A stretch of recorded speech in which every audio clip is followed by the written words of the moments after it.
Welcome to the HCI family of podcasts. We're your source for personal, professional, and organizational growth and development. We share our own original research, explore industry trends, and interview executives and thought leaders from across the globe. Join us for practitioner-oriented content around all things leadership, HR, talent management, organizational development, and change management. Maximize your personal and organizational potential with the HCI family of podcasts.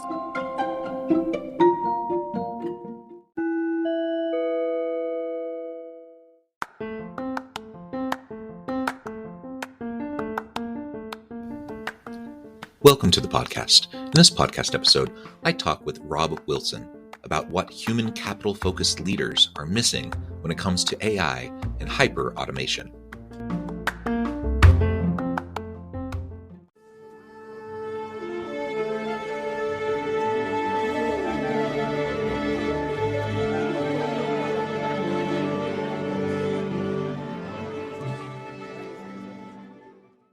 Robb Wilson, welcome to the conversation today. It is a pleasure to be with you. You're joining us from the Bay Area. I'm south of Salt Lake City in Utah. And today we're going to be talking about what human capital-focused leaders are missing when it comes to AI and hyperautomation. Of course, we're living in the age of AI and hyper-adoption of AI and the many tools and how it's being utilized in many, many ways, transforming the nature of work and what we do in our daily jobs. So I'm super excited to tap into your experience and expertise here and explore and unpack this topic together. As we get started, I wanted to share Robb's bio with everybody. Robb Wilson is a Wall Street Journal bestselling author of one of the few technology books that are bestseller in the business category, and is visionary behind OneReach AI, the highest scoring company in Gartner's first critical capabilities for enterprise conversational AI platforms report. Robb has spent more than 2 decades applying his deep understanding of user-centric design to unlocking hyper-automation. In that time, he built UX Magazine into the world's largest experience design publication, while simultaneously creating Effective UI, a full-service UX firm that competed with IDEO and Frog Design. And I could go on to talk about all the different awards and startups and all the many different accolades, but I'm going to pause there. Anything else, Robb, that you would like to highlight or draw attention to from your background or personal context before we dive on in? No, that's plenty. Thank you. Well, thank you for joining me. Why don't you start by just laying out the foundation behind OneReach AI? What are you hoping to accomplish there? And then we can dig into more conversation around hyperautomation and the human capital-focused approach. Yeah, sure. I'm addicted to problem solving. I'm just, you could sort of trace my career as just checking on one problem and then raising the bar and trying another harder one and iterating.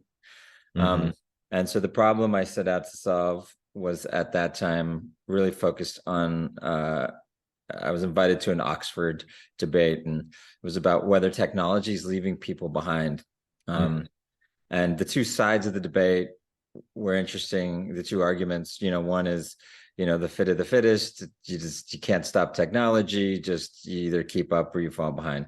And then the other is we need to regulate and slow it down and give people a chance to catch up. And I really didn't like either answer. I thought both answers were bad answers. And so, and then being so involved in both technology, but also the UX community, I thought this problem really falls squarely on the shoulders of the UX communities. Like this should be, sort of a problem number one statement for UXers. And I just became obsessed with that problem and saying, how do we not, have to either resort to one or two or the other of those options. And so that came down to trying to think about no code and how to make technology more accessible. And then that sort of led to conversation. So if you're going to create a no code tool for building applications and you don't know how long it's going to take you to pull it off, because it's a really huge challenge. And I don't think anybody's pulled it off, even though they all say they have. I think we've gotten really close. And one of the main reasons is I decided since I don't know how long this is going to take to solve, I need to solve the applications of tomorrow, not the applications of today.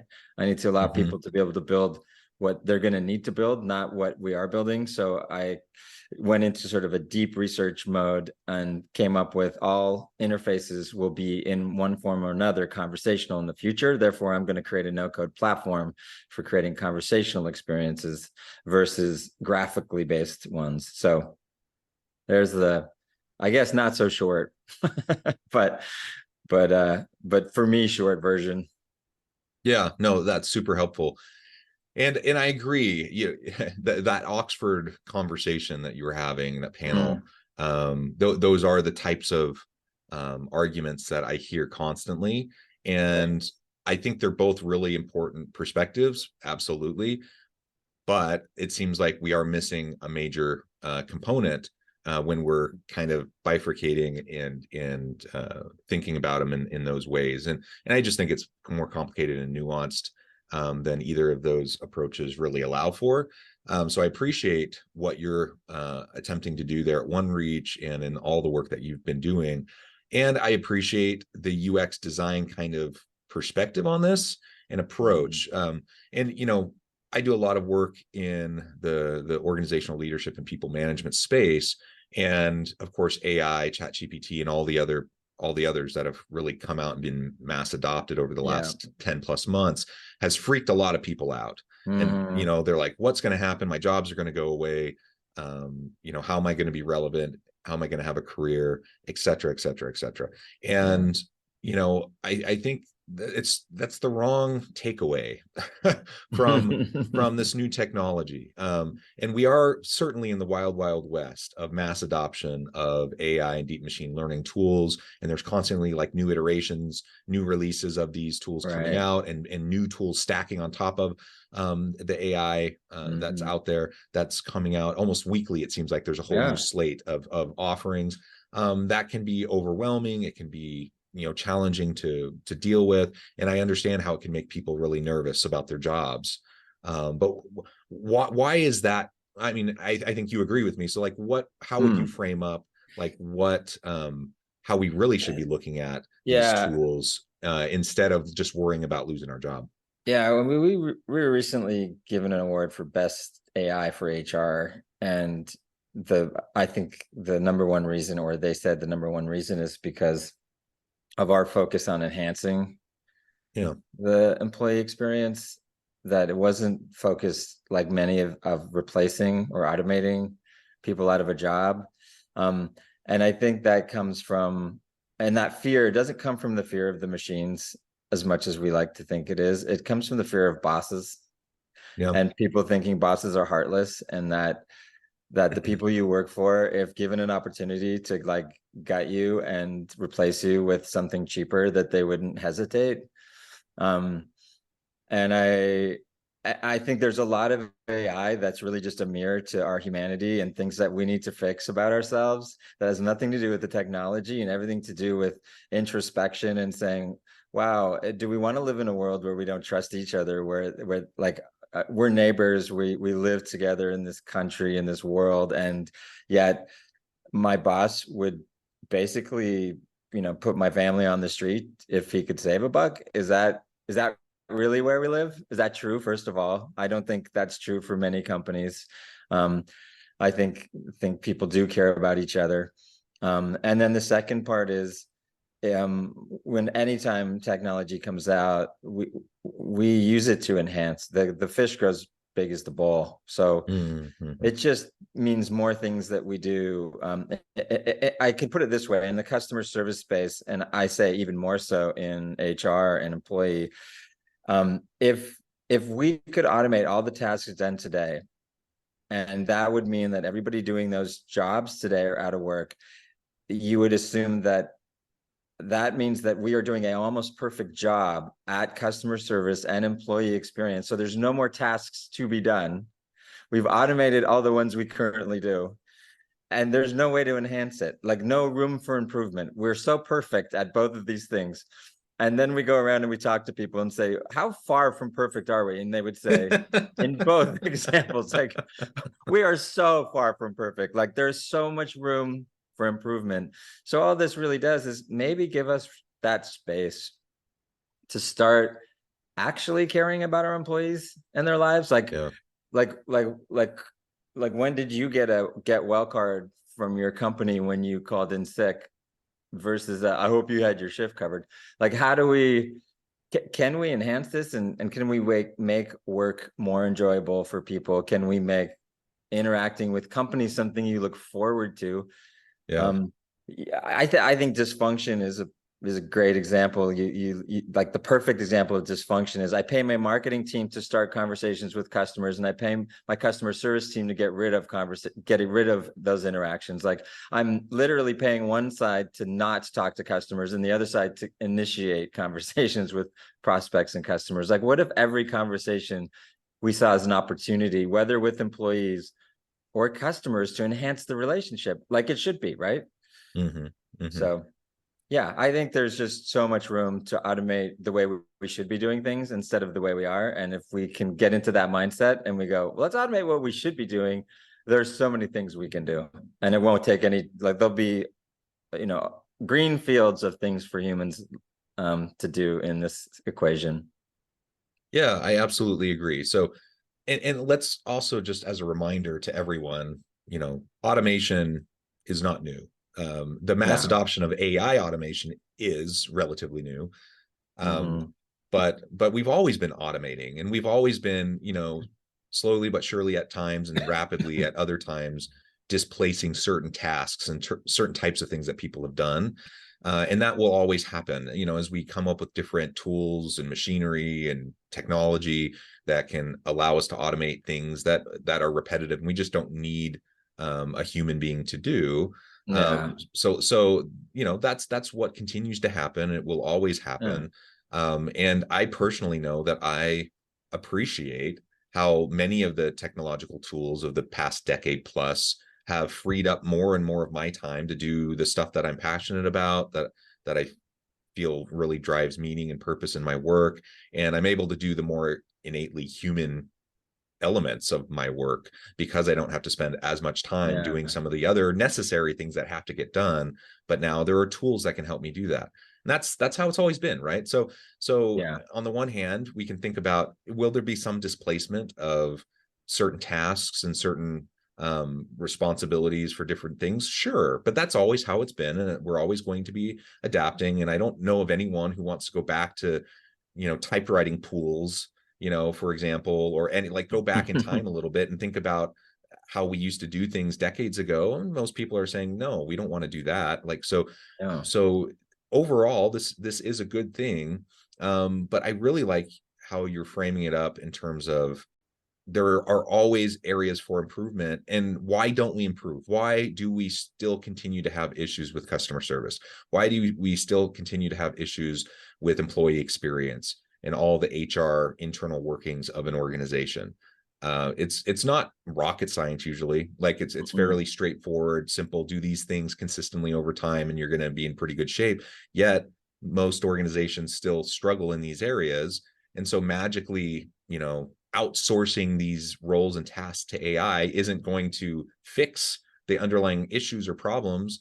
And it's not going to erase our need to continue to try to be creative and iterate and do cool new things in these spaces. And that's a human question, right? That's a human challenge. And having these tools will just free us up, so we spend less time running around like chickens with our heads cut off trying to put out fires all day, and we have more time, because some of the necessary functions are being completed, that we have more time to do more of the strategic and creative stuff and innovate and do and drive new directions in these areas that are going to be really important for us. Right. So I just see it as a win overall. Like, do we need to be cautious? Do we need to, consider the ethical, ramifications of mass adoption of AI? These are important questions. Yes, we need to be thinking about these things. But is the sky falling, or, is it the rise of the machines and, a Terminator scenario? No, we're not there. And that's kind of silly. Yeah, I think I think one of the things to blame here is the term AI. I'm not a big fan of it, even though I use it, because it's helpful for efficiency of communication, because I can kind of group a bunch of ideas into a bucket and use two words to point at them. But really, Yeah. to me, it's just about smarter machines. That's it. Yeah. Machines are the things that threaten our lives, and they kill us, and they have been killing us, whether it's a car, factory equipment, you name it. We've been, there are murderers right now, bombs, guns. These are all machines. We invented them. They kill us today. Making them smarter. So a skill saw that can recognize the difference between a finger and a 2x4 is a safer machine. I think making machines smarter is a good idea in almost all cases. And in those cases where it's not, we should just talk about those cases. We shouldn't generalize it and say AI. We should say, in this specific case, with this specific machine, where we're enhancing it in this specific way, we should be careful. For example, social media, right? This is an area where we use machines. It's a big part of our lives. How we use these machines is very important. And AI as a fake human, impersonating a human being in an environment where you feel like it's safe and it's not, that's dangerous. And so we should zero in on that. But that is a social media problem, and that is a problem for social media companies. Bots and fake people have been around for a while, and AI will only make that easier for them. But that's that problem, and we should focus on that problem. But it's not AI. It's specifically people. That's fraud, right? It's people pretending. To your point earlier, that's a human problem. That's not a technology problem, right? The technology is just the symptom of the human problem. Right. Yeah, and we do have to deal with it, right? It's just, this is all just bringing up stuff we have to deal with. And so I think there's the optimist pessimist view. The optimist is it's bringing up problems that are long overdue that we have to address. Let's do it. We don't trust our bosses. Maybe AI can give us the data behind the decisions our bosses make. Maybe the AI can give our bosses the data behind the decisions they should make.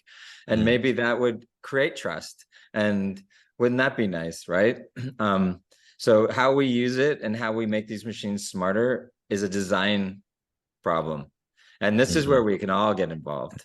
Because if you get into a world where no code and coding and technology is obscure, the book that I wrote was Invisible Machines that Josh and I wrote.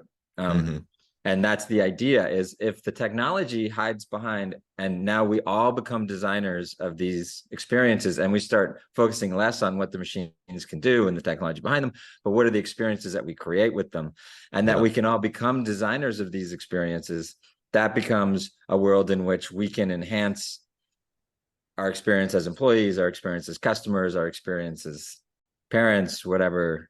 And that's a place I want to live in. That would be awesome. Do I want to make the gun smarter? Only if it makes it safer. But if it's to make the gun more dangerous, then no. But let's talk specifics. Yeah, very good. So over generalizations aren't helpful, and you're right. When we say AI, that includes a whole like multiple buckets of things, right? And all sorts of tools and applications, and so getting specific is going to be really important. And there's a lot of fear mongering that's out there around AI, the quote unquote general bucket of AI. So we need to be very careful with that. Something else, we've referred to it. I think everything we've been talking about up to this point has been relevant to it. But are there other specific things that you think leaders might be missing when it comes to AI and hyperautomation? And how can we be more human-focused leaders in the age of, these advanced technologies that are in many ways going to reshape the way we do our work?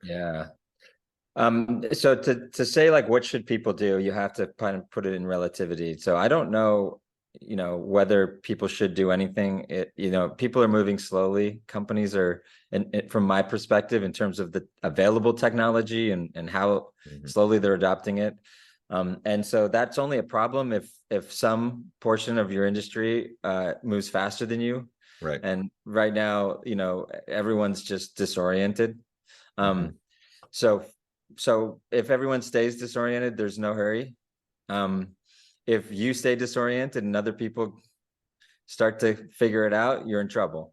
I don't know how soon people are going to start to figure this out, but what I see is big mistake, deferring to others to figure it out for you.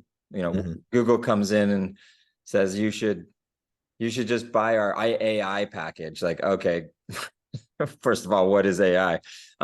So they put you on some sort of road. Now you're talking about a company that's, that was falling behind itself. And then now came up with a package as a way to like catch up. So they're trying to, optics of like, oh my God, no, we're not behind. Wait a sec. And now and that will tell you how not to fall behind. And so you look at, many companies kind of coming in and saying, we're going to create an easy button and we'll just put you on a path to AI adoption. And you don't have to understand this stuff. Just follow us. I think that's a big mistake, because if you look at OpenAI and this generative AI revolution, OpenAI was a relatively small company, but more importantly, the team inside were like 3. It's a very small team that came up with this. Innovations are going to come from all over. They're not going to be just all centered on the big boys. Anthropic, another example. So I think just deferring your strategy to somebody who's trying to sell you a package and is really freaking out because they're losing their moat, So the moat used to be a trust for companies in some ways, and then, a way for Google and big companies to kind of protect their business. And now it's a prison. And I think companies don't understand that they're getting deeper and deeper into the prison when they follow this. The other thing is what we talked about, automating what you do instead of what you should do. I think that's the biggest. What are you doing? Like, why would you automate the way you do things? First of all, it's easier to automate the way you ought to do it because more people, that's a use case you're going to have more in common with others than automating the way you do it, which is antiquated and unique and costs more money because you need everything customized. So that sort of systemic change, you got to start bending yourself around the way you ought to be doing things versus bending the way you ought to be doing it to the way you're doing it. So automate what you should be doing. And then the way to pull that off is start small. We talked with IDEO and they created a bot called LotBot, which was just allowing employees to like pick the parking space before they got in there and make sure there was one available. And we could graduate that really simply into, then it should, maybe reserve a desk and then make sure your team comes in together and manage a project. And the next thing you know, we had LotBot running the whole company, or at least helping run the whole company. And I think there's a lot of truth to starting something small, internal, and then just chipping away and letting it organically grow, versus I'm going to get, Deloitte in here with some big transformation project and we're going to automate the thing that will save us the most money and, blah, blah, blah. Yeah. And I think I know how you'll respond to this final question, but with all these tools coming out constantly and or upgrades to the existing platforms, right? We have all these new tools coming out almost weekly. How, as a leader, do I stay on top of this? If I'm feeling just overwhelmed, if I'm feeling buried, I want to play around in the sandbox. I want to figure out what these things can do. I want to figure out use cases, but it's just like constant fire hose, right? So how do I get on top of this? How do I make any sense of all these constant developments? Yeah, this is a big one. It's to focus those not on the developments themselves, but focus on your organization and wiring your organization for AI. It's kind of a culture of AI. And I would say that is a lot of people kind of go to this centralized approach, almost like the IT approach. I'm going to create a department that does all the AI work, and is the owners of AI, and I'll centralize it.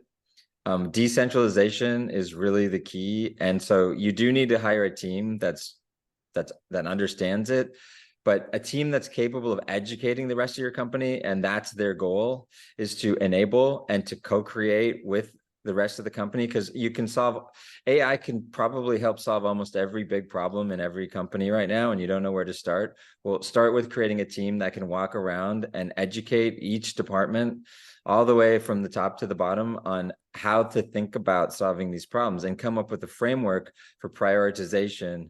That's more important than trying to wrap your head around what the latest thing is. Because you solve the problem in front of you. If you're trying to fix a specific issue with, let's say you've gone remote as a company and that's causing a lot of issues, and, coming into the office, is a terrible option as a solution. You just want to be able to work more efficiently in a remote manner. Then what are the issues around remoteness? Start solving those, and then look for the technologies that are missing, that you need. You don't need to kind of stay on top of everything that's being invented. You're not going to be able to, even if you can today. That is a game you will lose in a year from now. Yeah, for sure. Well, Robb, it has just been a real pleasure. I note the time, I need to let you go, but before we wrap things up for today, I just wanted to give you a chance to share with the audience how they can connect with you, find out more about your work, your team, and then give us a final word on the topic for today. Yeah, sure. Wrote the book. You can get on Amazon, Age of Invisible Machines. We do a podcast also, and you can track that with UX Magazine, and so you can follow me on Twitter as well. My final note is to encourage people to get excited about this from an experience standpoint, not from a technology standpoint. I want people to start thinking design-minded, and start thinking about how can we make interactions better, and how can we use AI to enhance how we interact with each other as human beings and create better connections. I think that's certainly what I'd love to see. Yeah. Wonderful. Well said. Robb, thank you so much. It's been a real pleasure. Yeah. Thanks for having me. I encourage the audience to reach out, get connected, find out more about what Robb can do for you. And as always, I hope everyone can stay healthy and safe, that you can find meaning and purpose at work each and every day. And I hope you all have a great week.